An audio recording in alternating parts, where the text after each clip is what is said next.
Assalamualaikum warahmatullahi wabarakatuh. Perkenalkan, nama saya Novan Nusantoro. Di sini saya akan memaparkan analisis kasus kebocoran data Pusat Data Nasional pada tahun 2024. Ditinjau dari perspektif cyber law dan perlindungan data pribadi.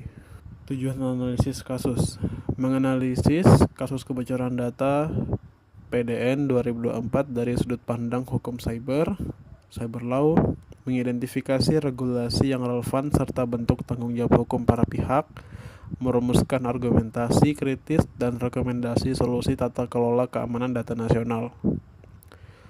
Alasan saya memilih kasus merupakan insiden cyber sektor publik terbesar di Indonesia, berdampak pada lebih dari 50 juta data warga, terjadi bersamaan dengan mulai berlakunya UU nomor 27 2022 tentang perlindungan data pribadi (PDP), sehingga sangat relevan dan aktual. Menjadi studi kasus penting bagi mahasiswa informatika untuk memahami penerapan cyber law di sektor pemerintahan digital. Profil kasus, di sini ada identitas kasus. Nama kasusnya ialah kebocoran dan kelumpuhan layanan Pusat Data Nasional Sementara PDNS 2 Surabaya akibat serangan ransomware. Tahun kejadian yaitu Juni 2024. Serangan aktif dari 17 hingga 20 Juni 2024. Penanganan berlanjut hingga Juli 2024. Laporan resmi BSSN dan Kominfo, rapat kerja Komisi 1 DPR RI, serta pemberitaan kompas.com, tempo.co, dan CNN Indonesia. Ringkasan kasusnya ialah server PDNS 2 di Surabaya diserang ransomware brand Cipher varian Lockbit 3.0, mengenkripsi data dan melumpuhkan lebih dari 200 layanan instansi pemerintah pusat maupun daerah, termasuk layanan keimigrasian di bandara internasional. Pelaku menuntut tebusan senilai USD 8 juta yang ditolak oleh pemerintah Indonesia. Konteksnya, apa itu PDN? Pusat Data Nasional adalah infrastruktur data terintegrasi milik pemerintah untuk mendukung sistem pemerintah berbasis elektronik atau SPBE. PDNS merupakan solusi sementara sebelum PDN permanen di Cikarang rampung dibangun. Fungsi bagi layanan publik.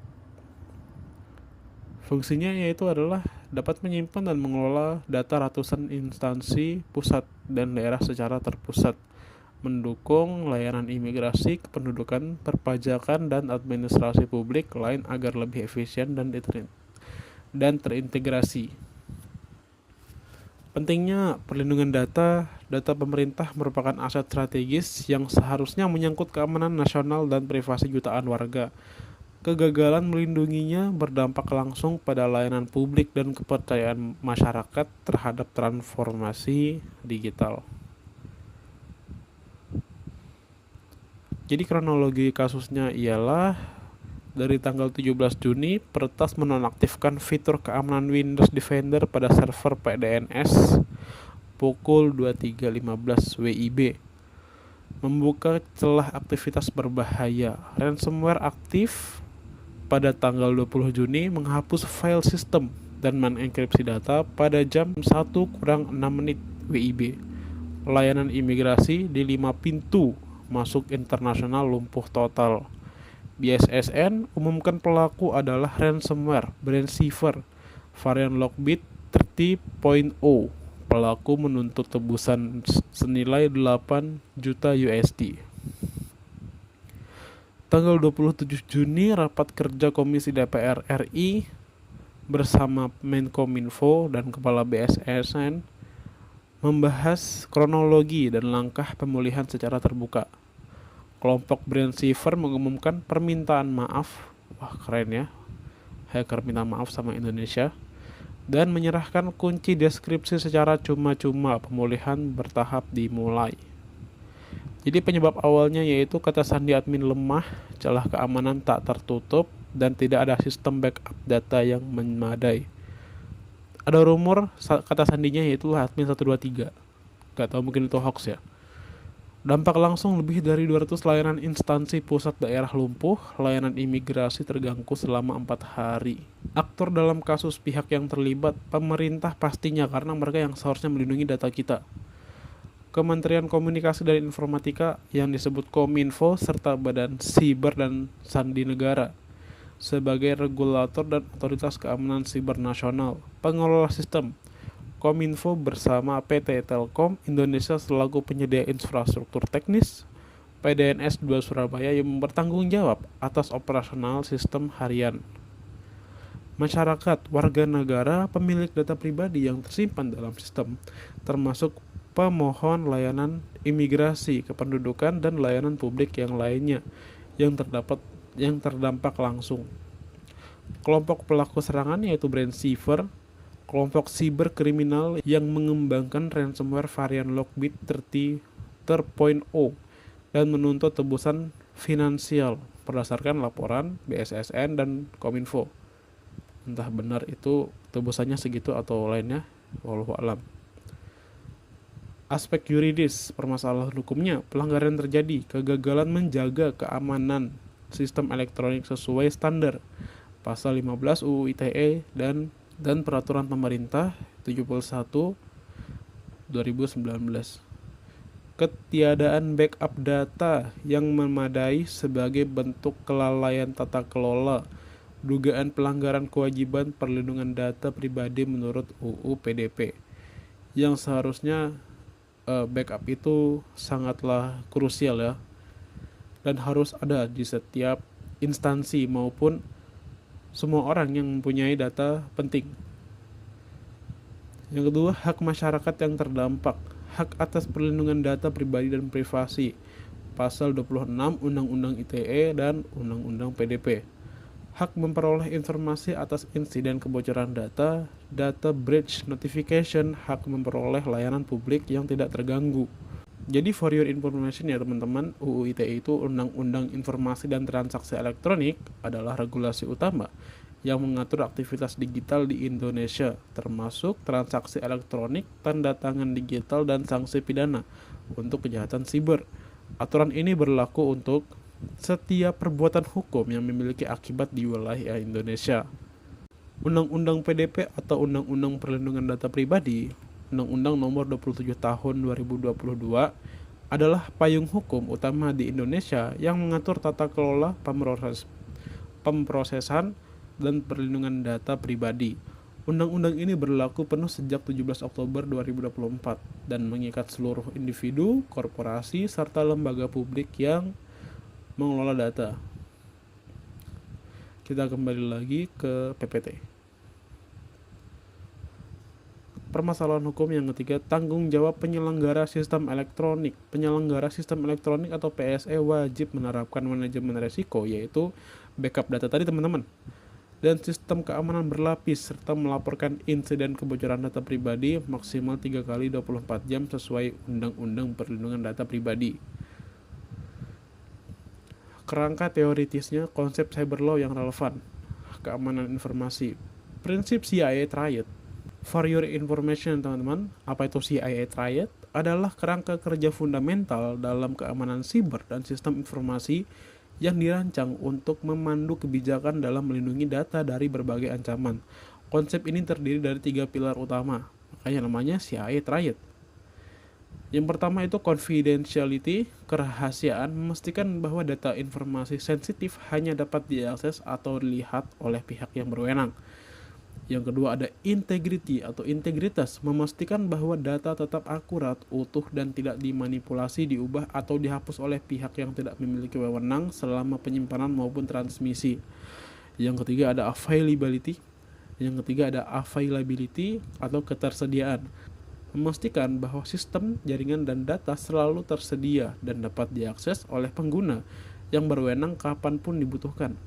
Perlindungan terhadap serangan DDoS dan pemeliharaan server secara rutin adalah beberapa cara untuk menjaga prinsip ini. Perlindungan data pribadi, data protection by design atau by default. Perlindungan data dirancang sejak awal sistem dibangun, bukan ditambahkan setelah insiden terjadi. Jadi ibaratnya sedia payung sebelum hujan, teman-teman. Seharusnya ya tidak seharusnya juga sih, mungkin mereka ya begitulah. Seharusnya mereka menyiapkan backupnya ya, teman-teman. Tanggung jawab penyelenggara sistem elektronik, prinsip accountability. Penyelenggara sistem elektronik bertanggung jawab penuh atas keamanan data yang dikelolanya, termasuk kepada pihak ketiga. Prinsip keamanan data, data security principle, kewajiban penerapan langkah teknis dan organisatoris yang memadai untuk mencegah akses, perubahan, atau kebocoran data secara ilegal. Dasar hukumnya regulasi yang terkait. Undang-Undang Nomor 27 Tahun 2022 Perlindungan Data Pribadi atau PDP mengatur kewajiban pengendali data termasuk kewajiban notifikasi insiden kebocoran maksimal 3 kali 24 jam di pasal 46 serta sanksi administratif hingga pidana.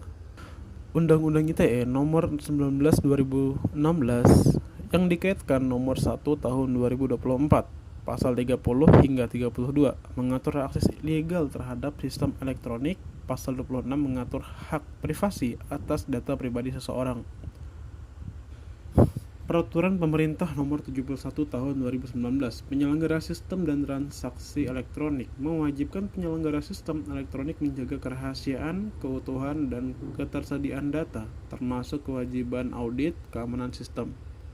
Peraturan Presiden Nomor 82 Tahun 2022 mengatur tentang perlindungan infrastruktur informasi vital untuk mengamankan sistem elektronik strategis dari ancaman siber. Sedangkan Peraturan Presiden Nomor 95 Tahun 2018 mengatur tentang sistem pemerintahan berbasis elektronik atau SPBE untuk mewujudkan tata kelola pemerintahan yang digital, terpadu, dan efisien. Keduanya merupakan pilar utama keamanan siber nasional dan transformasi digital. Analisa mahasiswa, yaitu analisa dari saya. Apakah terdapat kelalaian pengelolaan keamanan data? Ya, ditemukan penggunaan password admin yang sangat lemah.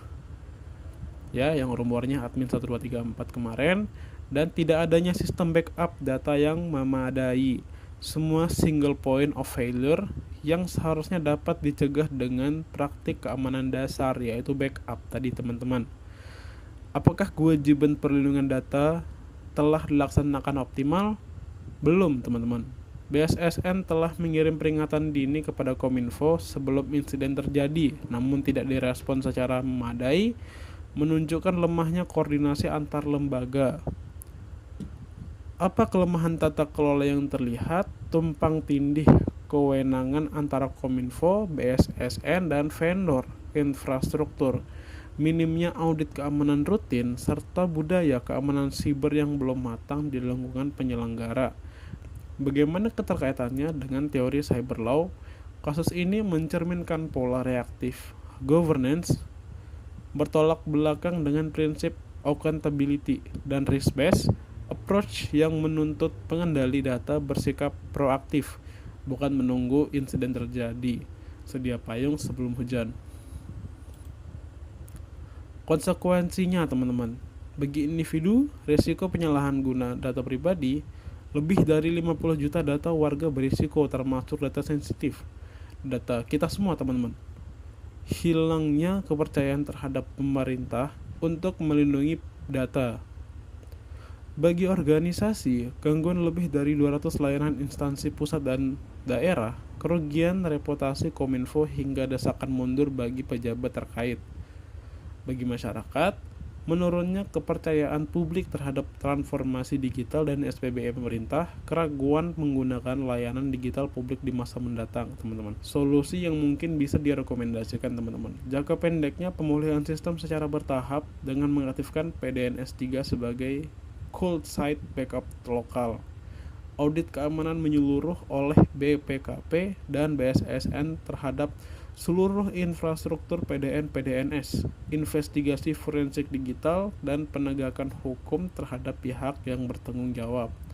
Jangka panjang, peningkatan keamanan siber berlapis, penerapan zero trust, patch manajemen berkala, dan multifaktor authentication.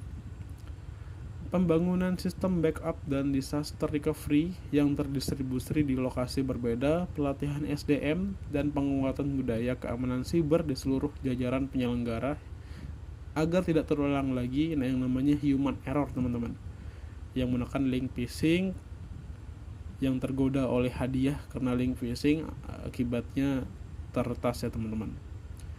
Kepatuhan penuh terhadap Undang-Undang Perlindungan Data Pribadi, penunjukan pejabat perlindungan data pribadi, DPO, dan audit rutin berkala.